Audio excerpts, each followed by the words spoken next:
Caitlin Clark didn't break a rule. She didn't call out the league. She didn't threaten a strike. She didn't leak anything to the media.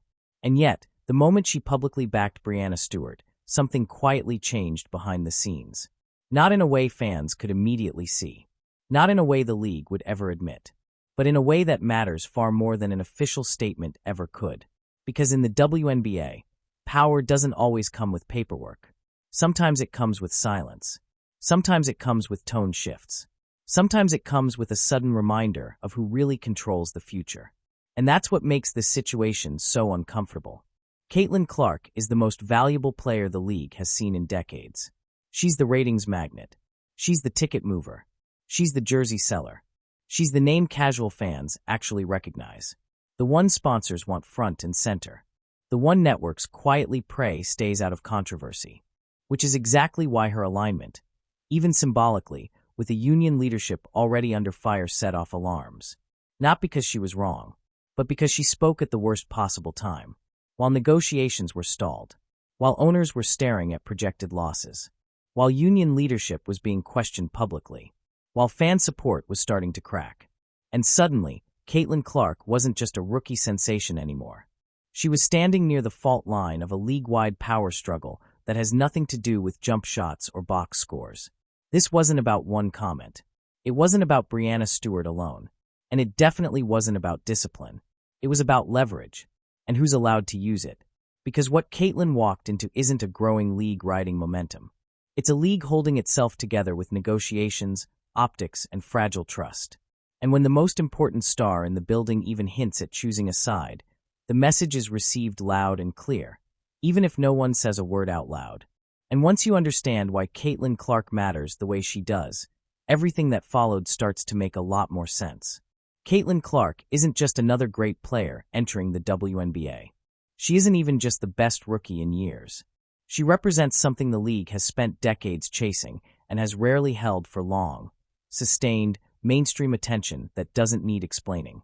Before Caitlin Clark, women's basketball conversations often started with context. Explanations, defenses, comparisons, viewership numbers needed qualifiers, attendance needed asterisks, exposure needed apologies. But Caitlin changed that rhythm entirely. People didn't ask why they should watch her. They just did. Television ratings didn't inch up, they spiked. Arenas didn't slowly fill, they sold out. Road games became events. Even opposing fans showed up early just to see her warm up. And suddenly, the WNBA had something it hadn't enjoyed at this scale before.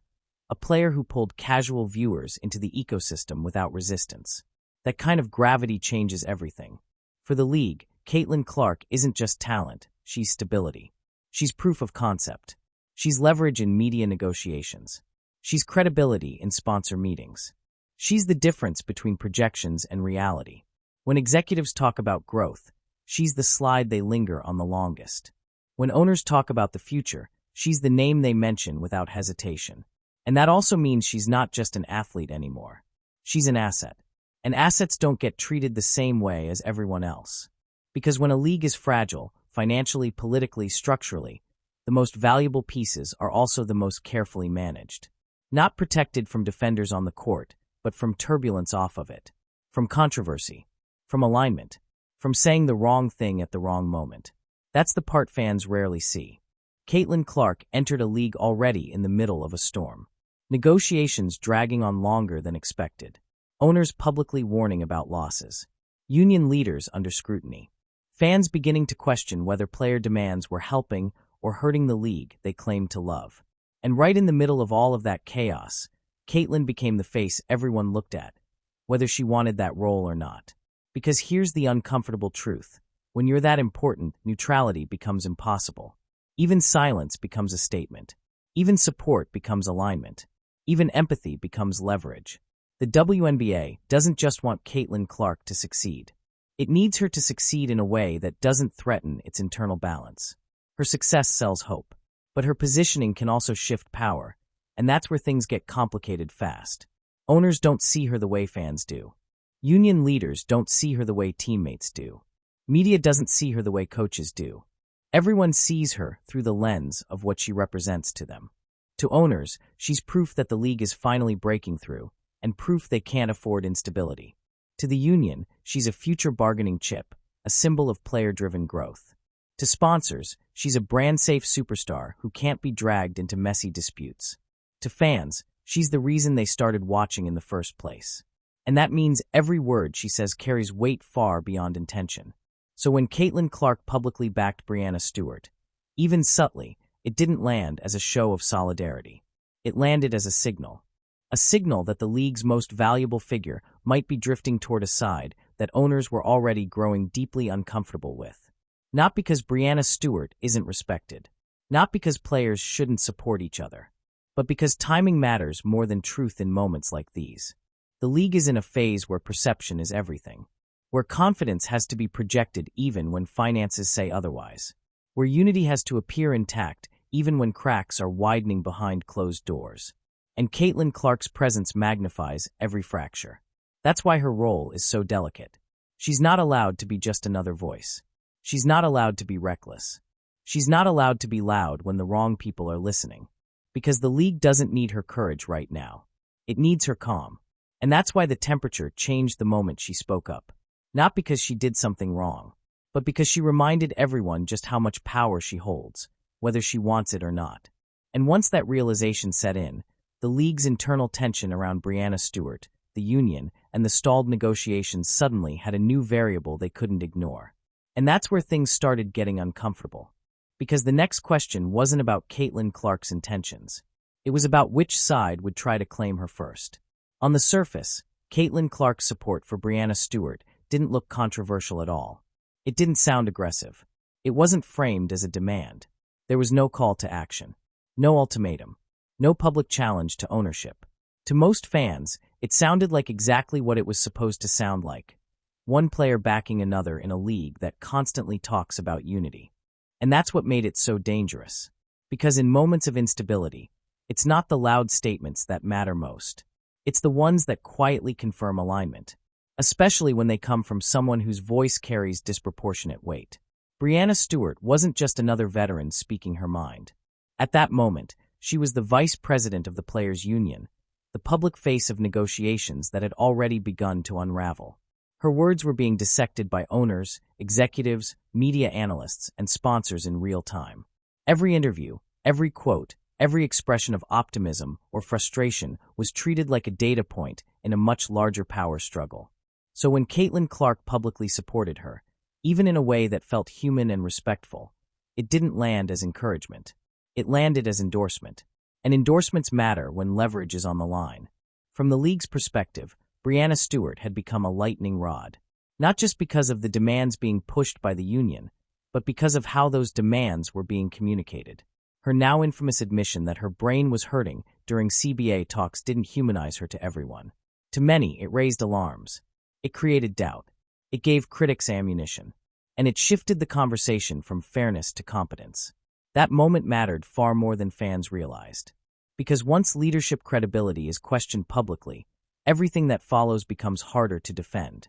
Owners didn't need to argue against the numbers anymore. They could argue against the strategy, against the preparedness, against the people in the room.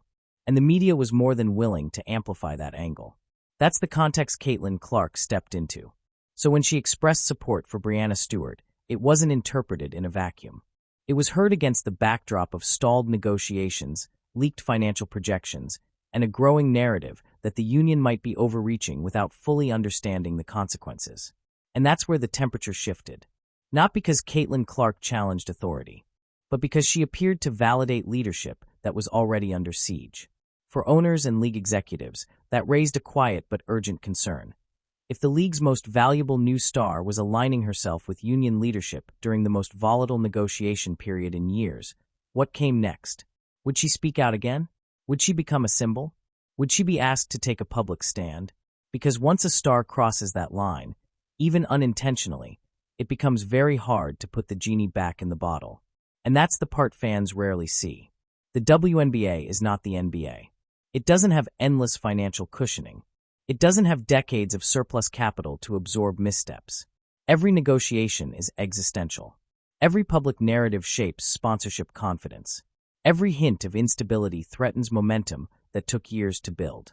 which means the league is hyper-aware of optics. Caitlin Clark's brand, up to that point, was pristine. She was marketable, disciplined, focused on basketball. She spoke carefully. She avoided league politics. She didn't wade into messy debates. That made her the perfect face of growth, clean, explosive, exciting. So the moment she attached her voice, however gently, to a figure embroiled in controversy, alarms went off. Not public alarms. Internal ones. Because no one wants Caitlin Clark silenced. But everyone wants her predictable. And predictability disappears the moment a player starts engaging with labor politics, especially when the league itself is under pressure. What made this even more complicated was timing. Negotiations weren't just tense, they were frozen. Owners hadn't responded to the union's latest proposal for weeks. Reports of projected losses were circulating.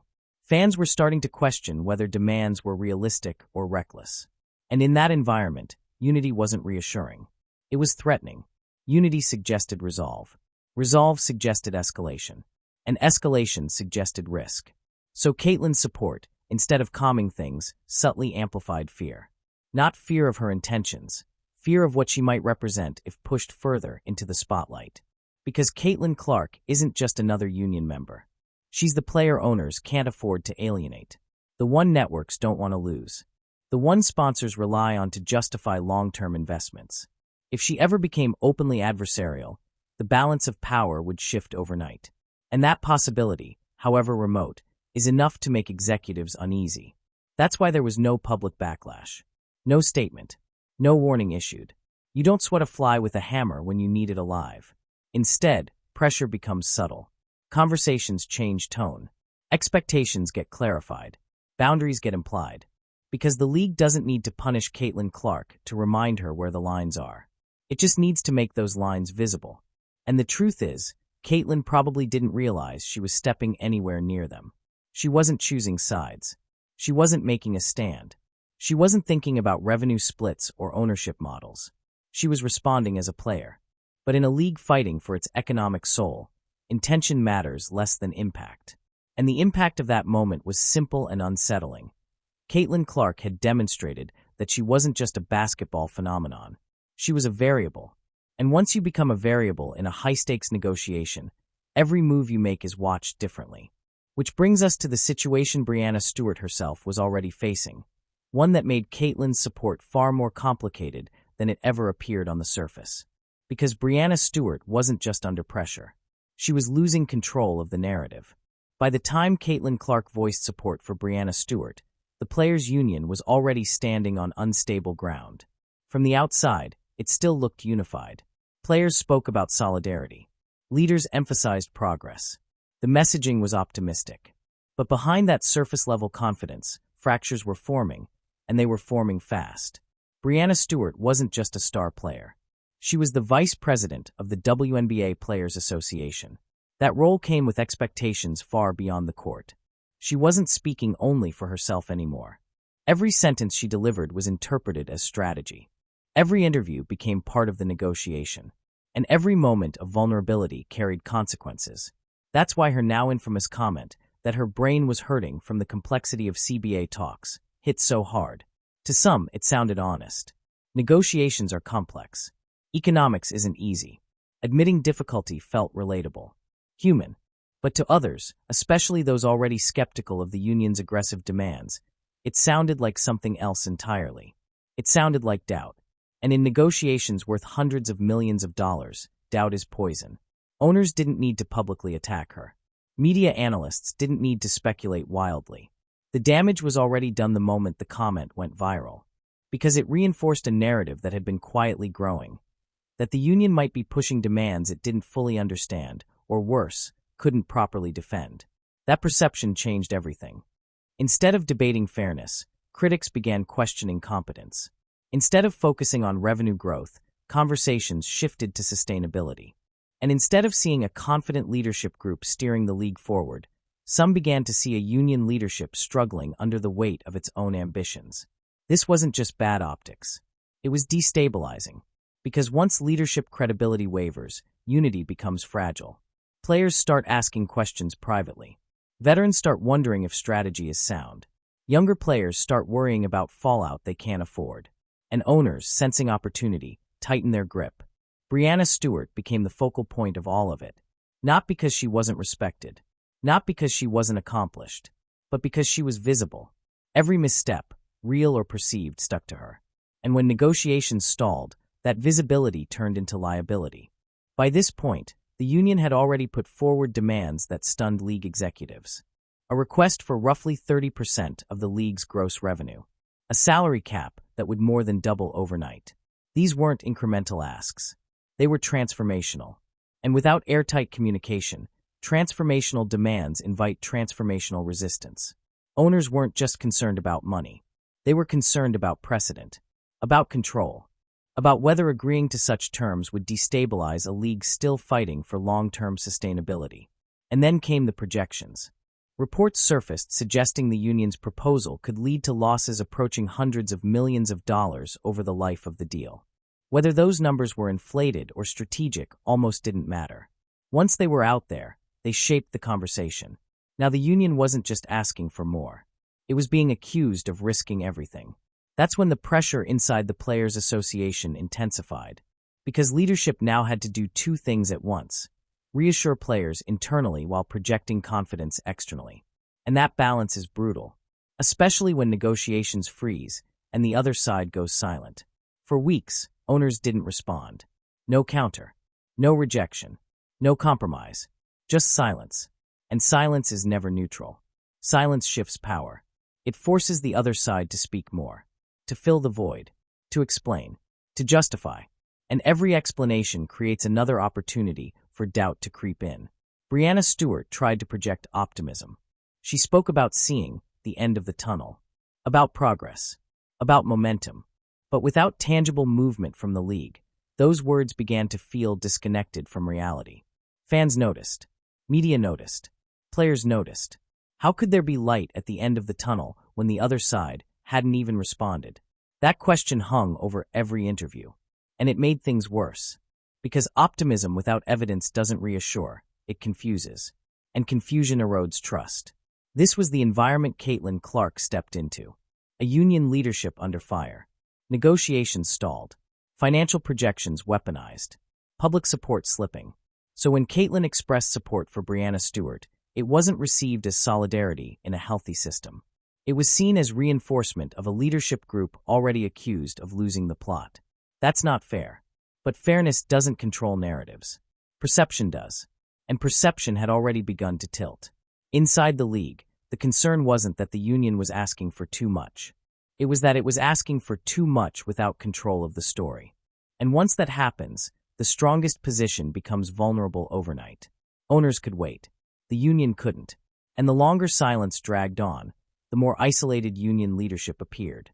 That's why rumors started circulating about internal conversations, about veterans reaching out to one another, about respected figures urging caution, about the need to recalibrate not just demands but tone. Because at some point, leadership has to ask a dangerous question. Are we pushing forward or are we pushing people away? And for Breanna Stewart, that question wasn't theoretical anymore. It was personal. Because if negotiations collapsed, she wouldn't just be blamed as a union officer. She would be blamed as a face of the movement. And anyone publicly tied to her, even unintentionally, would feel that weight too. Which brings us to the moment optimism and reality fully collided. Because while talks remained frozen, Breanna Stewart doubled down on a message that made no sense to critics and only deepened suspicion across the league. And that's where things truly started to unravel. Once the conversation shifted from personalities to numbers, everything changed. Because opinions can be debated, tone can be reframed, but math doesn't care about optics. The moment details of the union's proposal became public, the temperature across the league dropped fast. This wasn't a modest raise. This wasn't a gradual adjustment. This wasn't a symbolic win. The Players Union was asking for roughly 30% of the league's gross revenue, paired with a salary cap projected to land around $10.5 million. In one move, the economic structure of the WNBA would be fundamentally altered. Overnight. For context, the league's prior offer sat at roughly 70% of net revenue, with a salary cap closer to $5 million. That gap wasn't small. It was massive. It wasn't just a difference in philosophy. It was a difference in worldview. Gross revenue versus net revenue is everything. Gross ignores expenses. Net accounts for survival. And that distinction is where fear crept in. From the union's perspective, gross revenue felt fair. It aligned player compensation directly with growth. If the league succeeded, players shared in that success. Simple, clean, transparent. From the league's perspective, it was terrifying. Because the WNBA is not flush with profit. It has a long history of operating at a loss. Marketing costs, travel costs, arena costs, staffing, expansion, broadcast production. All of it eats into revenue before a dollar ever reaches the bottom line. So when reports surfaced, including projections circulated through major outlets, suggesting that the union's proposal could lead to hundreds of millions of dollars in losses over the life of the deal, owners didn't just push back. They froze. According to reports, league executives believed the proposal could result in losses approaching $700 million. Whether that number was inflated for leverage or grounded in internal modeling almost became irrelevant. Once that figure entered the conversation, it reframed everything. This was no longer a negotiation about fairness. It became a negotiation about survival. Owners weren't looking at spreadsheets anymore. They were looking at risk exposure, at long-term viability, at whether agreeing to these terms would collapse the league entirely, not in theory, but in practice. And when the stakes feel existential, compromise becomes far harder. That's why the league's response was silence. No counteroffer, no rejection, no adjustment, just weeks of nothing. That silence spoke louder than any press release could. It said, "We don't know how to engage with this without blowing everything up." And while owners waited, the union had no choice but to keep talking. That's the asymmetry that kills momentum. One side can afford patience. The other needs progress. Breanna Stewart continued to speak publicly. She emphasized optimism. She talked about seeing light ahead, about progress being made, about the finish line coming into view. But the math didn't match the message. How could there be momentum when the other side hadn't responded in weeks? How could talks be advancing when proposals sat unanswered? How could optimism exist alongside projections of catastrophic loss? Those contradictions fueled skepticism. Media coverage shifted tone. Analysts began questioning strategy. Fans started asking uncomfortable questions. Was the union asking for too much too fast? Did leadership understand the league's financial reality? Were players being fully informed about potential consequences? And once those questions are asked publicly, control of the narrative is gone. For owners, the numbers became a shield. They didn't need to villainize players. They didn't need to attack leadership. They could simply point to projections and say, "This doesn't work." That's an incredibly powerful position. Because now the burden of proof shifted entirely onto the union. Prove the numbers are wrong. Prove the league can absorb the hit. Prove this won't collapse everything. And doing that requires transparency, something the league has historically struggled to provide. The WNBA's financial books have never been fully open.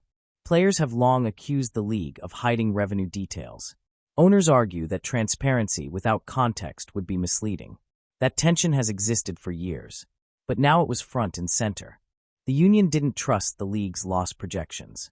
The league didn't trust the union's growth assumptions. And neither side was willing to blink first. That's when the rhetoric hardened. Critics began framing the union's demands as reckless, as short-sighted, as prioritizing immediate paydays over long-term survival. The phrase "killing the golden goose" started appearing in conversations, sometimes whispered, sometimes said outright. That narrative was brutal, because it painted players not as advocates, but as threats. Not as builders, but as destroyers. And once that idea takes hold, public sympathy evaporates fast. This is where Caitlin Clark's presence loomed even larger. Because if the league really was facing losses of that scale, or even a fraction of it, then every stakeholder had to ask a chilling question. What happens if momentum collapses right as the league's most valuable star is ascending? What happens if instability scares off sponsors? What happens if networks hesitate? What happens if investors pull back? The league couldn't afford that scenario. And that's why Caitlin Clark's alignment, however unintended, became so sensitive. In a moment where numbers were already terrifying executives, the last thing the league needed was the perception that its brightest star might be backing leadership willing to gamble the league's future. That perception, fair or not, hardened positions even further. And while owners stayed silent, Breanna Stewart's optimistic messaging began to feel less like leadership and more like deflection to critics, which set the stage for the moment that truly confused everyone. Because despite frozen talks and dire projections, Breanna Stewart made a claim that seemed completely disconnected from reality, one that raised eyebrows across the league and forced people to ask whether anyone was actually being honest anymore. And that's where the phrase "end of the tunnel" became a problem. When Breanna Stewart said she was starting to see the end of the tunnel, it should have been reassuring. In a healthy negotiation, that phrase signals progress. It suggests compromise. It implies movement. It tells players, fans, and stakeholders that something is finally coming together. But this wasn't a healthy negotiation. At the exact moment those words were spoken, the league hadn't responded to the union's proposal for weeks. There was no counteroffer on the table, no meeting scheduled, no visible sign of momentum. And yet, the message coming from union leadership was optimism.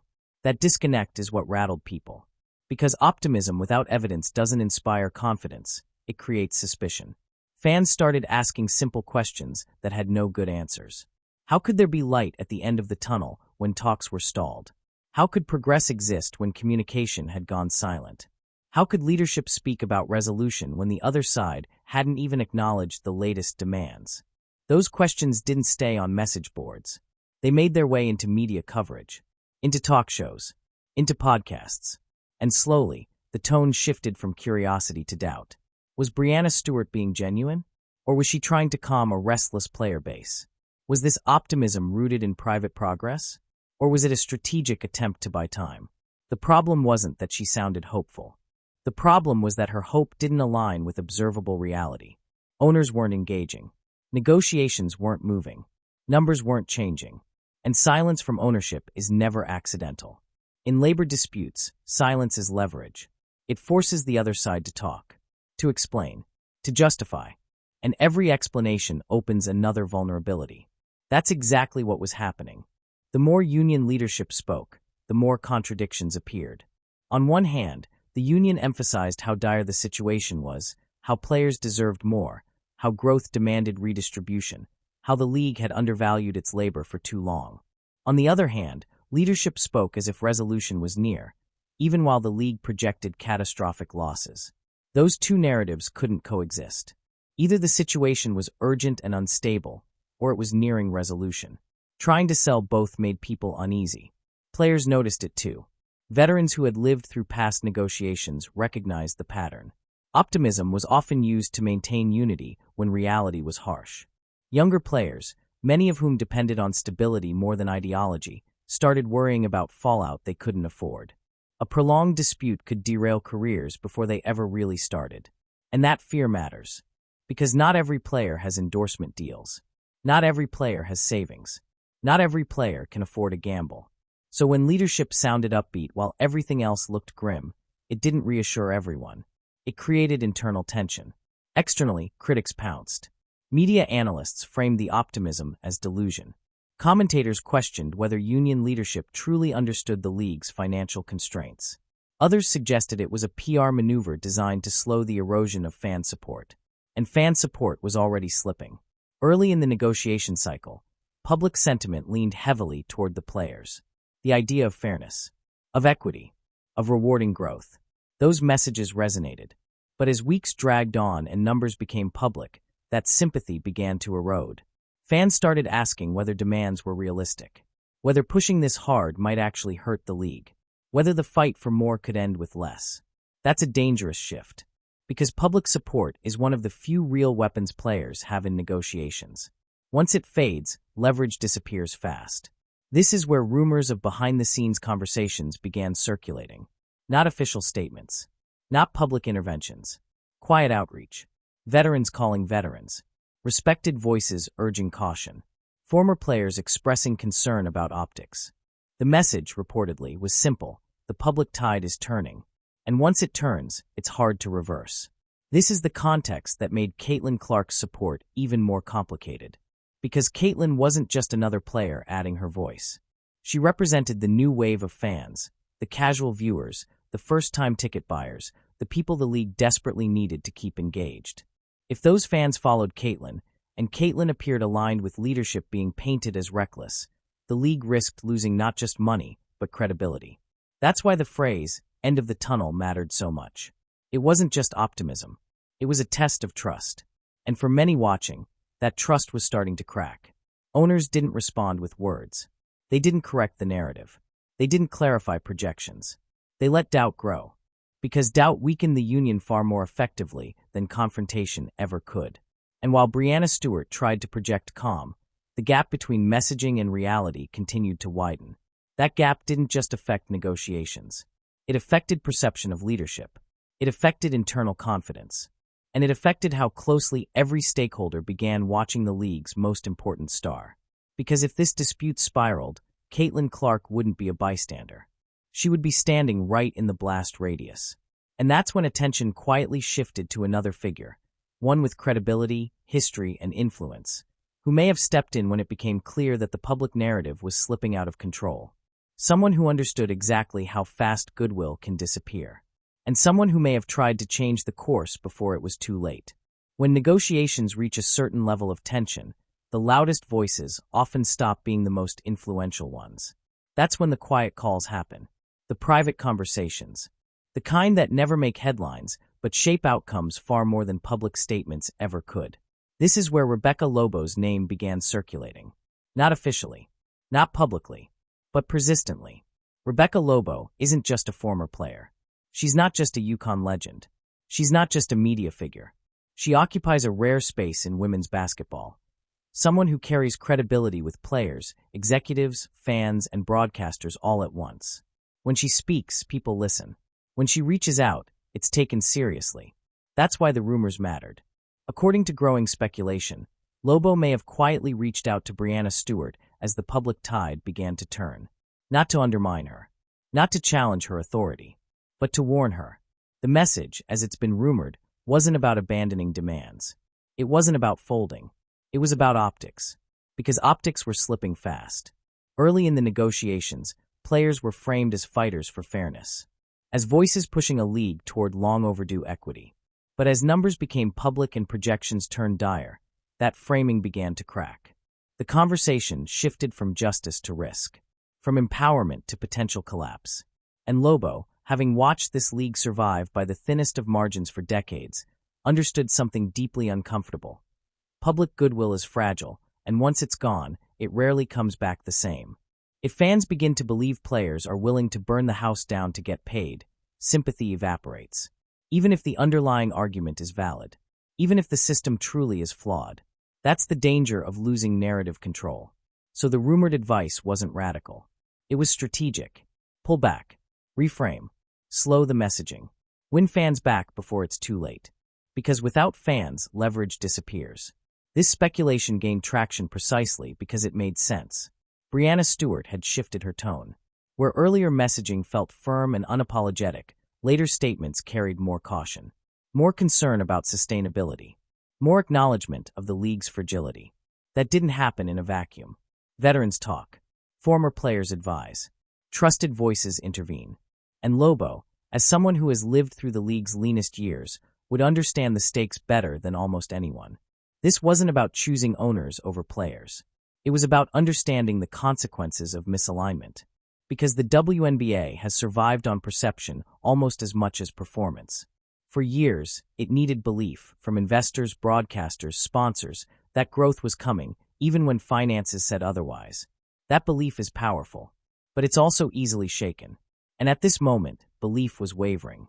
That's why the rumored intervention matters.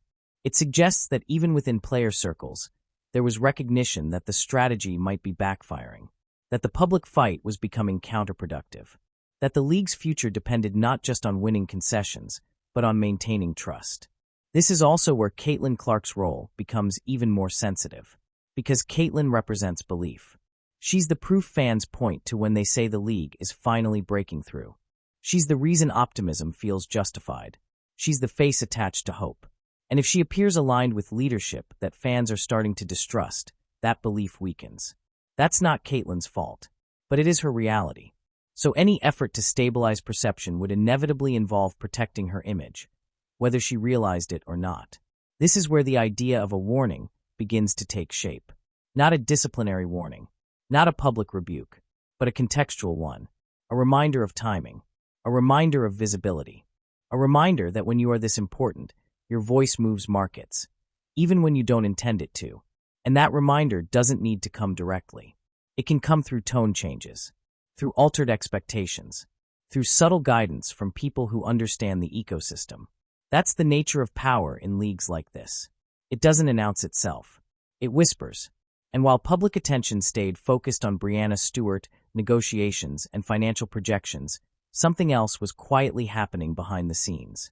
The league itself was preparing a counter-strategy, not by attacking the union, not by conceding revenue, but by shifting the entire battlefield. And that move came from the top. Because when the WNBA needed someone who could reframe the conversation without appearing confrontational, there was only one figure with the authority to do it. And his name carried far more weight than anyone else involved. Adam Silver. When Adam Silver speaks about the WNBA, it's never casual. Every word is measured. Every appearance is intentional.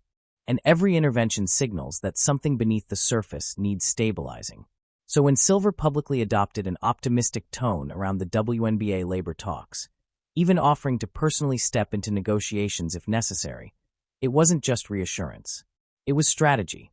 Silver understands leverage better than almost anyone in professional sports.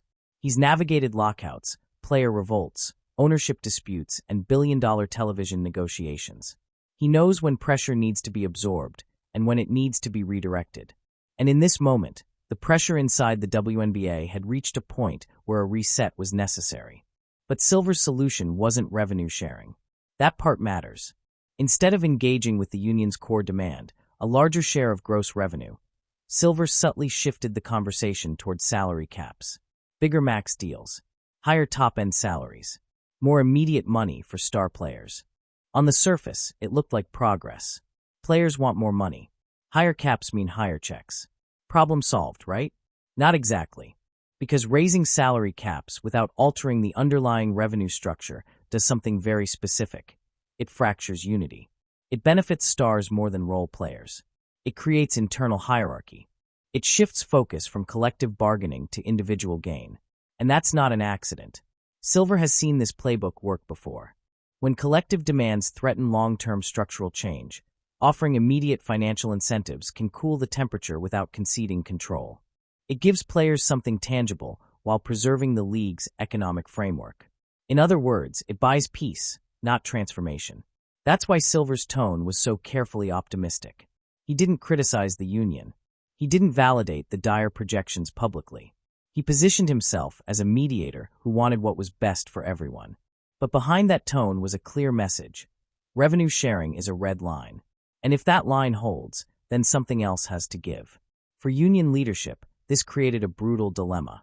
Accept cap increases and risk weakening the collective mission. Reject them and appear unreasonable to fans and media. Either way, pressure intensified. This also reframed Breanna Stewart's role yet again. Now she wasn't just defending demands against owners. She was navigating an offer that could split the player base. Accepting Silver's approach might help stars immediately. But what about long-term equity? What about sustainability? What about players who never see max deals? Those questions don't have clean answers. And that's exactly why Silver's move was so effective. It forced the union to debate itself. Meanwhile, Caitlin Clark's position became even more precarious. Because higher salary caps benefit stars like her directly. The very structure Silver was proposing would elevate her earning potential dramatically. Endorsements aside, her on-court value would skyrocket under that model, which means any public alignment she made would now be interpreted through a new lens. If she supported union leadership pushing revenue sharing, she might be seen as rejecting a system that personally benefits her. If she stayed quiet, she might be seen as pragmatic or self-interested. If she leaned into Silver's framing, she risked alienating players fighting for broader equity. There was no safe lane. That's the cost of being essential. Silver's involvement also signaled something else: urgency. The WNBA couldn't afford prolonged instability.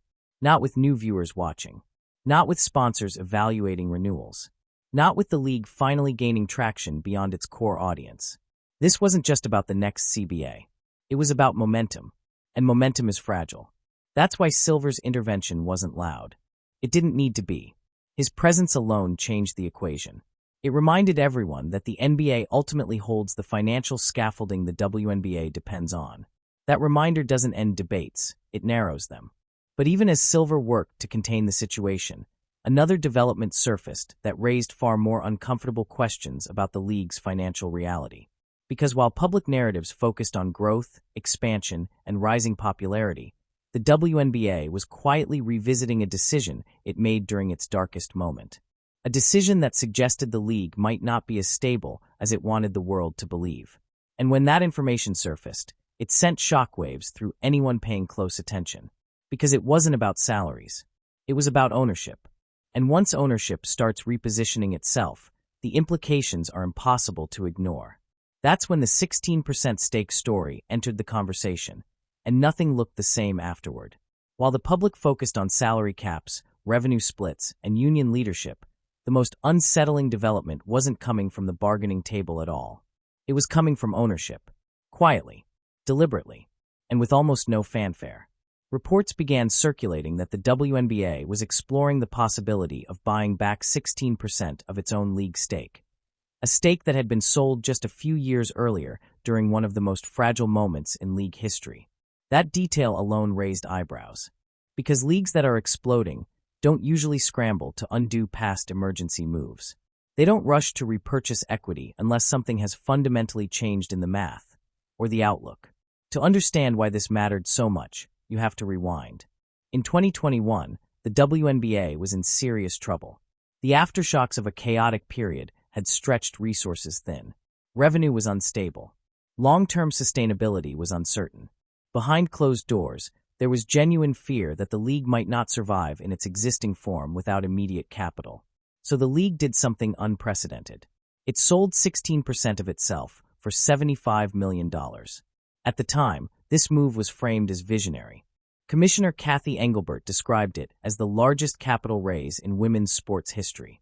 The investor list was impressive: corporate giants, influential figures, and even WNBA owners themselves doubling down. The message was clear: belief in the league's future was strong. Publicly, that stake sale was celebrated as a sign of confidence. Privately, it was a lifeline. The league needed money. Immediately. Without it, things could have gone dark. That context matters. Because now, just a few years later, with viewership supposedly up, attention at historic levels, and Caitlin Clark fueling unprecedented buzz, the league was exploring buying that stake back. And that didn't add up. If growth was real and sustainable, why undo the deal? If valuations were climbing, why reacquire equity now? If the future was so bright, why consolidate ownership instead of letting investors ride the wave? Those questions started circulating fast. This wasn't just a financial maneuver. It was a signal. Buying back equity suggests one of two things. Either ownership believes the league is about to become significantly more valuable and wants tighter control, or they believe the current moment represents a peak, and they want to reposition before conditions change. Neither option is comforting in the middle of tense labor negotiations. Because if owners believe the league is near a peak, their incentive to concede long-term revenue sharing shrinks dramatically. Why give up future earnings if you believe growth will slow? Why lock in costly structures if the boom might be temporary? That possibility sent a chill through player circles. It suggested that the optimism surrounding growth might be overstated. That the Caitlin Clark effect, while massive, might not be enough to override deeper structural issues. And that ownership, far from celebrating expansion, might be quietly preparing for volatility. This is where trust eroded further. Players have long accused the league of hiding its true financial picture. Owners argue that raw numbers without context are misleading. That tension has always existed. But the potential buyback of a stake sold during near collapse reignited those suspicions in a powerful way. Because if the league truly was on solid footing, transparency would help everyone. But if it wasn't, opacity would be necessary. And that's what made this moment so dangerous. The buyback discussion wasn't front-page news. It didn't dominate headlines. But among those paying attention, it was explosive. It reframed everything, from union demands to ownership resistance. Suddenly, the projected losses didn't sound like scare tactics anymore. They sounded like risk management. And if owners were quietly preparing for instability, then the union's aggressive demands looked less like leverage and more like a gamble. This is also where Caitlin Clark's symbolic role sharpened again. Because if the league's current popularity surge really was fragile, then protecting its most valuable star became even more critical. Not just from injury or burnout, but from political entanglement. Stars don't stabilize leagues alone, but they can delay collapse. And when ownership believes delay might be necessary, caution becomes policy. That's why this 16% stake conversation mattered so much. It suggested the league wasn't just negotiating pay. It was negotiating survival. And survival instincts change behavior. They make owners conservative. They make executives risk-averse. They make leagues tighten control, which means anyone with outsized influence, like Caitlin Clark, suddenly becomes part of a much bigger calculation. And as unsettling as the buyback rumors were, they became even more disturbing when another detail leaked. One that called into question everything fans thought they knew about the league's valuation. Because it turned out the $1 billion narrative might never have been the full truth. And when that realization set in, the entire negotiation looked different. That's where things stopped being uncomfortable and started becoming alarming. For years, the number floated around women's basketball circles felt almost mythical. $1 billion. That was the valuation tied to the WNBA following its 2021 capital raise. It was cited as proof that the league had arrived. That belief became the backbone of Optimism for players, fans, sponsors, and even media narratives. But buried beneath that headline number was a very different reality. Sources with direct knowledge of the deal later revealed that the actual post-money valuation was likely closer to $475 million, not $1 billion. The billion-dollar figure wasn't a lie, but it wasn't the whole truth either. It was a marketing-friendly interpretation, one that framed potential future value as present reality. That distinction matters more than most people realize. Because valuation isn't just a bragging point. It's the foundation of expectations. And once expectations are set too high, everything built on top of them becomes unstable. Players looked at a billion-dollar league and reasonably asked why salaries lagged so far behind. Fans looked at that number and assumed profitability. Media repeated it as evidence of explosive growth. And union leadership used it, implicitly or explicitly, to justify bold demands. But if the true valuation was closer to half that figure, the math changes dramatically. Revenue sharing percentages shift. Risk tolerance shrinks. Loss projections suddenly make sense. This is where distrust deepened. Players felt misled. If the league wasn't as valuable as advertised, why wasn't that communicated clearly? Owners felt cornered. If public narratives inflated value beyond reality, how could they push back without looking like villains? And the gap between perception and reality widened further. This valuation confusion fed directly into the CBA standoff. The union's demands were built on a vision of growth that assumed stability. Owners' resistance was built on a fear that stability was far more fragile than anyone wanted to admit. Both sides were negotiating from different realities. That's not a disagreement, it's a collision. And when collisions happen at this scale, someone always pays the price. What made this even more unsettling was timing. If the league truly believed its value was on a steep upward trajectory, the logical move would be to hold equity, not reacquire it. Investors typically don't sell during growth spikes. They wait. They ride momentum. They cash out at the top. But the league exploring a buyback suggested urgency. Urgency implies concern. Either ownership believed the league was about to surge in value and wanted tighter control, or they believed the current buzz represented a temporary spike that wouldn't last. And if it was the latter, everything made sense. The resistance to revenue sharing. The silence during negotiations. The sudden focus on salary caps instead of structural change. It all pointed to caution. This interpretation didn't stay theoretical for long. Quietly, analysts began wondering if the Caitlin Clark effect, as massive as it was, might be masking deeper vulnerabilities. A single star can elevate attention, but she can't fix economics alone. If the league's foundation isn't solid, even unprecedented popularity can fade fast. That realization carried an unspoken warning, not just for players, but for Caitlin Clark herself. Because if ownership believes the current moment is fragile, then protecting the league's image becomes paramount. And that means minimizing risk, including political risk. In that context, Caitlin's support for Breanna Stewart stopped looking like a personal gesture and started looking like a variable that needed managing. Not silencing, Not punishing. Managing. That's how power operates in leagues fighting for legitimacy. It doesn't issue ultimatums. It reshapes incentives. It tightens margins. And Caitlin Clark, whether she realized it or not, was standing at the center of that recalibration. Because if the league's true value was far lower than advertised, and if growth was less secure than fans believed, then Caitlin wasn't just the future. She was the insurance policy. And insurance policies aren't allowed to drift off script. This is where the implicit warning becomes impossible to ignore. Not an official notice. Not a league memo. But a reality check. The league is bigger than any one player, but right now, it depends heavily on one. And that dependence changes the rules of engagement for everyone involved. Which brings us to the final and most uncomfortable truth of all. Caitlin Clark isn't being protected from the league's chaos. She's being positioned inside it. And whether she likes it or not, her next moves will help decide which version of the WNBA survives what comes next. By the time all the pieces are laid out, one truth becomes unavoidable. Caitlin Clark didn't ask to be in the middle of this. She didn't campaign for power. She didn't angle for influence. She came to the WNBA to play basketball.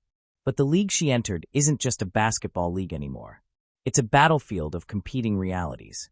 On one side, players pushing for long overdue equity, armed with rising popularity and generational talent.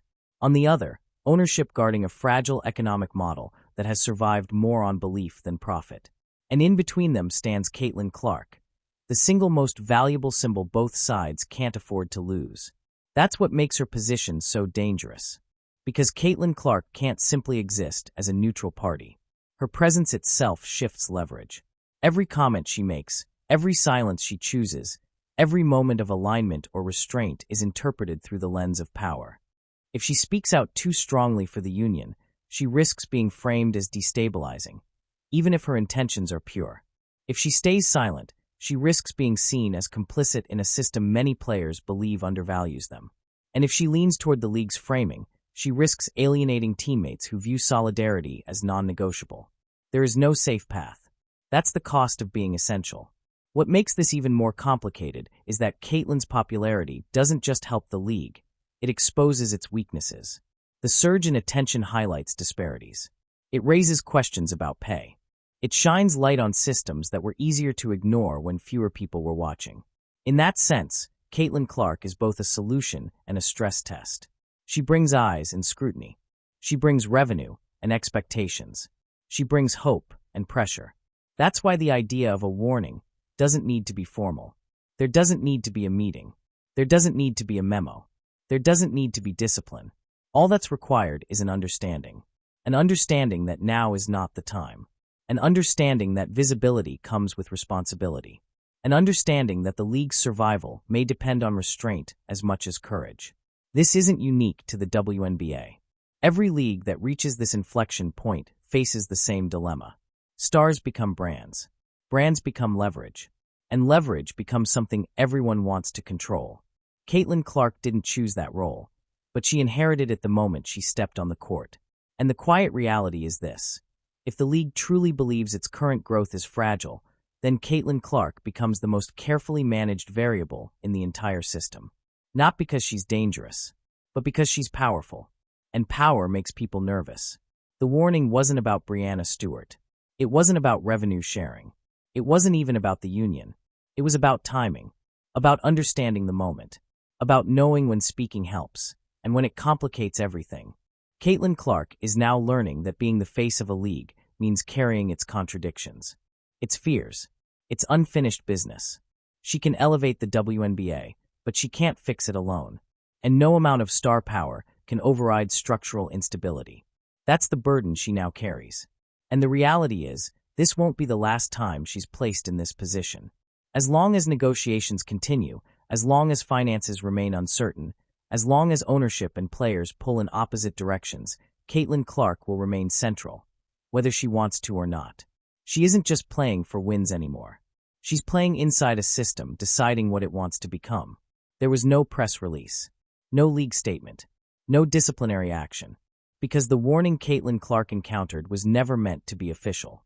It was structural. It was embedded in the league's fragility, its finances, its politics, and its fear of losing momentum at the worst possible time. The WNBA doesn't need to silence its biggest star.